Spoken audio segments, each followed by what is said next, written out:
Hello दोस्तों, welcome to civil मंत्रा। मैं हूं अनुपम। आज दोस्तों हम बात करेंगे वेल्ड मेटल में सॉलिडिफिकेशन प्रोसेस के बारे में। तो दोस्तों वीडियो को स्टार्ट करने से पहले दोस्तों आपसे रिक्वेस्ट है, अगर आप चैनल पर नए हैं तो चैनल को जरूर सब्सक्राइब कर लें ताकि आपको ऐसे ही अपडेटेड वीडियो मिलते रहें।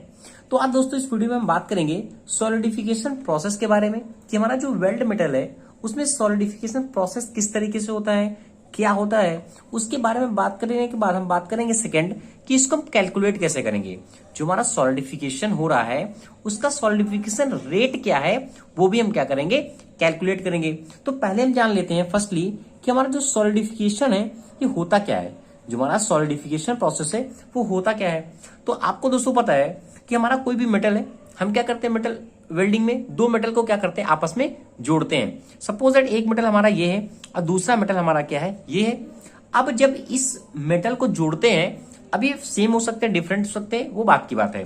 तो क्या होता है जब हम इसको वेल्डिंग करते हैं, फ्यूजन वेल्डिंग करते हैं, तो क्या होता है, ये जो हमारा वेल्ड बनता है, ये जो हमारा जो वेल्ड स्पूल बनता है, ये क्या होता है, लिक्विड फेज में होता है। स्टार्टिंग में क्या होता है, लिक्विड फेज में होता है। धीरे धीरे क्या होता है, इसका ट्रांसफॉर्मेशन होता है और ये लिक्विड जो रहता है, ये जो लिक्विड फेज रहता है, ये क्या हो जाता है, सॉलिड फेज में कन्वर्ट होने लगता है। और ये जो सॉलिड फेज में कन्वर्ट होता है, इस प्रोसेस में हमारा क्या होता है, फॉर्मेशन होता है न्यूक्लिएशन का और हमारा ग्रोथ का। यानी कहने का मतलब जो सॉलिडिफिकेशन प्रोसेस हमारा एक ऐसा प्रोसेस होता है जिसमें क्या होता है, जो हमारा लिक्विड रहता है, लिक्विड हमारा जो इंटरफेस रहता है वो हमारा क्या हो जाता है, सॉलिड में चेंज हो जाता है। और जब ये चेंज होता है तो यहाँ क्या होता है, न्यूक्लिएशन का फॉर्मेशन होता है, या फिर हमारा कह सकते हैं कि ग्रोथ फॉर्मेशन होती है, जिससे हमारा क्या सॉलिडिफिकेशन रेंज बन जाती है।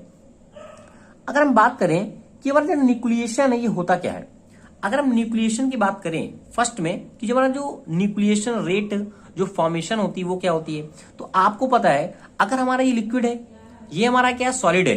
अब ये लिक्विड सॉलिड में कब बदलेगा, जब ये हीट क्या करेगा, अपनी एक्सट्रैक्ट करेगा। यानी लिक्विड अपनी क्या करेगा, जो गर्म है ये हीट क्या करे, बाहर निकालेगा, एक्सट्रैक्ट करेगा इस सॉलिड से।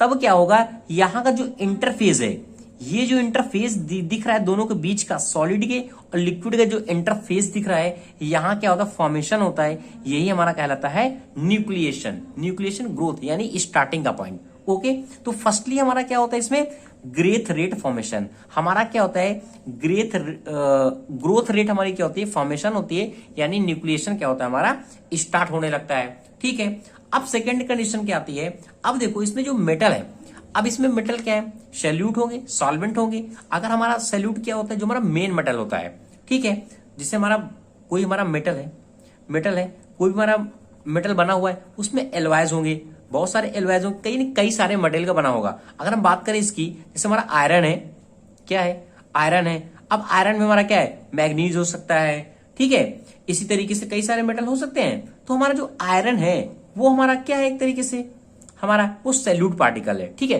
तो यहां क्या होता है, सेकंड कंडीशन में सेग्रीगेशन होता है, salute rejected in A solid liquid interface. उस मेटल को हम क्या करते हैं, रिजेक्ट कर देते हैं। जो हमारा सॉलिड रिजेक्ट होता है इस सेग्रीगेशन में, ताकि जो हमारा मेटल है वो पूरी तरीके से क्या हो सके, जो हमारा लिक्विड है वो सॉलिड में चेंज हो सके। वो भी कब चेंज होगा, जबकि हीट क्या होगी, बाहर निकलेगी। तो ये प्रोसेस होता है दोस्तों सॉलिडिफिकेशन प्रोसेस का। अगर इसका हम ग्राफ देखें, देखो तो दोस्तों जैसे मैंने ग्राफ ड्रा किया हुआ है, ये हमारा ग्राफ है। जो हमारा एक्स एक्सिस है ये शो कर रहा है कि distance from solid liquid interface, जो हमारा सॉलिड और लिक्विड इंटरफेस का दिखा रहा है डिस्टेंस को। ये वाली जो हमारी डिस्टेंस है, क्योंकि सॉलिड है, ये लिक्विड है, ये दोनों का इंटरफेस है। ठीक है, और हमारा जो वाई एक्सिस है, जो हमारा वाई एक्सिस शो कर रहा है कि temperature in liquid and effective liquid temperature दोनों। ठीक है, ये मतलब है। अब देखो जब हमारा इस कंडीशन में आता है तो हमारा जो ग्राफ का फॉर्मेशन होता है वो किस तरीके से होता है। हमारी जो ब्लैक वाली लाइन है ये जो दिखा रही है कि variation in liquid temperature for a slow growth rate. यानी जब हमारा वेरिएशन है, जो हमारा टेम्परेचर क्या होगा, धीरे धीरे करके ठंडा होगा, हमारा सॉलिड बनेगा, तो जो हमारा ग्राफ बनेगा वो कुछ इस तरीके से बनेगा। ठीक है, सॉलिड टेम्परेचर के बीच में ग्राफ में अगर इसी वेरिएशन को हम, जो हमारा लिक्विड टेम्परेचर है वो हम क्या कर रहे हैं, variation in liquid temperature for a fast growth. अगर हमारा फास्ट ग्रोथ हो रहा है तो हमारा ग्राफ जो है कुछ इस तरीके से बनेगा। ओके, ये तो हो गया। अब हमारा जो डॉटेड लाइन शो कर रही है ये भी दो चीज बता रहा है। पहला हमारा जो ग्रोथ डॉटेड लाइन है वो ये बता रहा है कि ये क्या बता रहा है कि स्टीप टेम्परेचर ग्रेडियंट की कंडीशन में है, तो इस तरीके से हमारा ग्राफ बनेगा, इसके प्रोपोर्शनल है जो। और हमारा जो सेकंड हमारा डॉटेड लाइन दिखा रहा है ये दिखा रहा है कि सैलो टेम्परेचर ग्रेडियंट को, यानी कहने का मतलब ग्राफ यही शो कर रहा है कि हमारी कंडीशन जो है एलॉयज मेटल की हमारा इस तरह ठंडा होता है, इंटरफेस बनता है, तो हमारे दो तरीके से ग्राफ होते हैं। अब हम इसको स्लो ग्रोथ रेट में ठंडा कर रहे हैं या फिर हाई ग्रोथ में रेट में ठंडा कर रहे हैं, वो इस कंडीशन को, इस ग्राफ को बताता है। तो ये दोस्तों मेन पॉइंट हो गया सॉलिडिफिकेशन प्रोसेस के कि क्या क्या हमें एग्जाम पॉइंट ऑफ व्यू से दोस्तों इंपॉर्टेंट है। अब हम बात करते हैं सेकंड में कि इसको हम कैलकुलेट कैसे करेंगे। जो हमारा सॉलिडिफिकेशन रेट है उसको हम कैलकुलेट कैसे करेंगे। तो सॉलिडिफिकेशन रेट को कैलकुलेट करने के लिए फॉर्मूला हमारा जो दोस्तों याद रखना पड़ेगा, जो हमारा ST इक्वल टू होता है L हीट नेट अपॉन 2 पाई, इसको हम क्या कर सकते हैं रो C Tm माइनस T0 का होल स्क्वायर। अब क्या है, इसको हमें कैलकुलेट करने के लिए L हमारा क्या है, ST हमारा क्या है, पहले सॉलिडिफिकेशन हमारा टाइम है, कितना सॉलिडिफिकेशन हमारा टाइम लग रहा है उस लिक्विड को सॉलिड में चेंज होने में, ठीक है। L हमारी क्या है, लैटेंट हीट है जो एक्सट्रैक्ट होगी। Tm हमारा क्या है, लिक्विड का टेम्परेचर है। रो हमारी क्या है, डेंसिटी ऑफ द मटेरियल होता है। और हमारा जो रो C है वो हमारा बताता है स्पेसिफिक हीट को। और अगर हमें H नेट को कैलकुलेट करना है तो H नेट का ऑलरेडी फार्मूला बताया है मैंने इसके पहले भी, फिर भी एक बार आपको याद दिला देता हूं।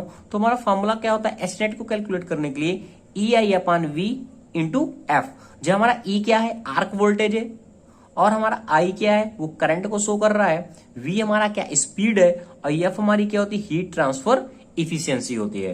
तो इस तरीके से दोस्तों हम सॉलिडिफिकेशन रेट को भी कैलकुलेट कर सकते हैं।